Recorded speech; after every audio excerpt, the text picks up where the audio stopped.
Welcome to the Haunted Beard, everybody. Thanks for joining. Today, I want to give you my thoughts for Dead Male. This is a brand new Shudder original film that just dropped a few days ago. And this one is, I would say, a little bit lighter on the horror. I would kind of define it as a bit more of a crime thriller with maybe some horror elements. It's also a low-budget indie film, 80s throwback as well. And this one is about this tattered and bloody letter, really a help note, that arrives at a post office, and it opens up this investigation into the origin of this letter and its connection to this kidnapped keyboard technician. Now, I'll kick things off starting with the positive. I really liked just the overall vibe and visual presentation to this. As I said, it is an 80s throwback, and it genuinely feels like it is a product of that time and place. It really does feel like an 80s film, which I really appreciated. Just the overall aesthetic and the vibe of it.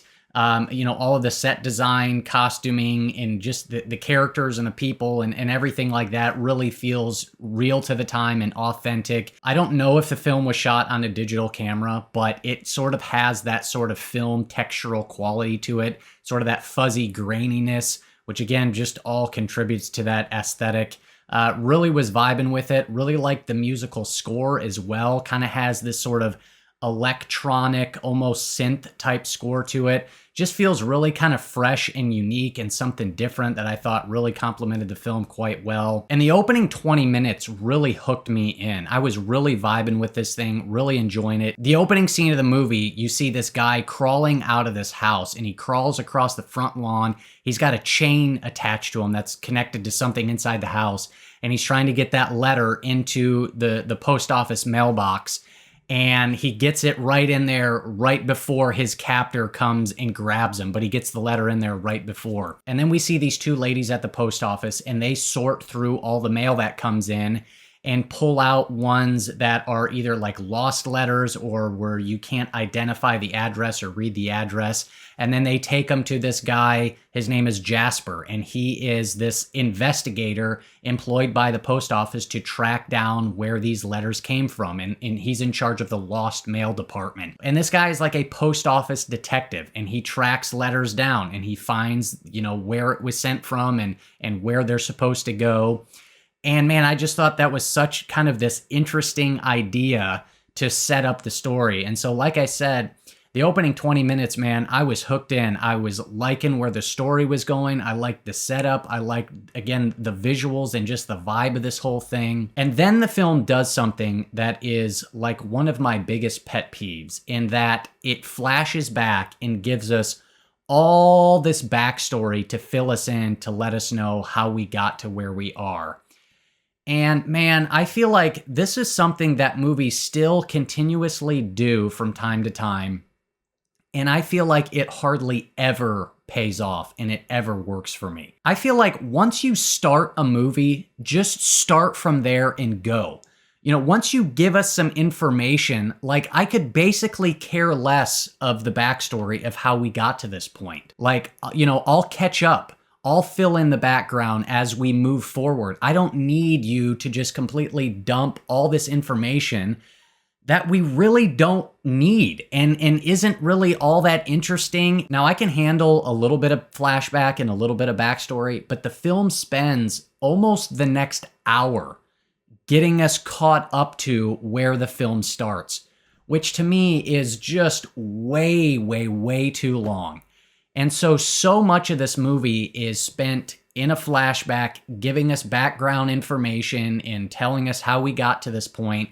And it's all this information that we don't really need. Like, I don't really care to learn about all this. Once you open up the film with this guy who's clearly kidnapped and crawling out of this dude's house to try to get a letter in to the post office box, just go from there. I don't really care what happened. I'll figure it out as you move forward, like I said. And so this movie just turned into a pretty big disappointment for me, which was such a bummer. Because like I said, man, I was hooked in. That first 20 minutes, I was like, man, this is pretty good. I'm really digging this. I really like what they're doing here. You got an interesting sort of mystery set up here. You got this interesting character who investigates, lost mail. I'm like, that's pretty cool. That feels unique. And not to mention too, there's this kind of nice little twist and unexpected reveal that happens in that first 20 minutes. And then the next hour is just all this information that I'm like, I don't need any of this. This has nothing to do with progressing the story forward. Like, I'm already to this point. I don't care what happened and how we got here. So that was the make it or break it for me. And I know for some people, obviously people are going to feel differently about that, but man, it really disappointed me because I felt like it just spent so much time giving us info that I didn't really even care about. I just wish that they could have taken that and just moved forward from there. They had such a great setup, but the way that the film is structured then and really edited together, I just feel like over half of this movie is kind of a waste and totally unnecessary. And so during that next hour, it just feels like the film just screeches to a halt and not a whole lot happens. And again, what we're being shown here, we already know. And so it's just like, yeah, okay, like get to the point already. And so it just kind of becomes a bit of a slog to get through. It's not till like 75 minutes into the movie to where we finally catch up and actually progress the story forward. And at that point, the movie's, I think, an hour 40. So at that point, you got, 20 minutes left. So you got the opening 20 and the last 20 actually gives us some story. And so you got an hour and 40-minute movie where an hour of it just feels like it's totally unnecessary and doesn't need to be there. And that's really all I have to say about this. Everything else, for the most part, worked for me. But I just, when you have an hour of the film, that to me is just unnecessary. I've kind of just checked out. Overall, I don't really know how to score this one. I'm going to just give it a 5 out of 10. Hit me up down below, though. Let me know your thoughts on this one. Would be curious to hear from you guys. What did you think about the story structure? And this is one, too, that if you're not like me and you like kind of the flashback stuff and getting the backstory filled in, this might work for you. But for me, obviously, I didn't really enjoy it. So yeah, those are my thoughts, though. Thank you so much for watching. Greatly appreciate it. If you got anything out of this video, go ahead and do me a favor and do not click that subscribe button unless you want to be haunted by the beard.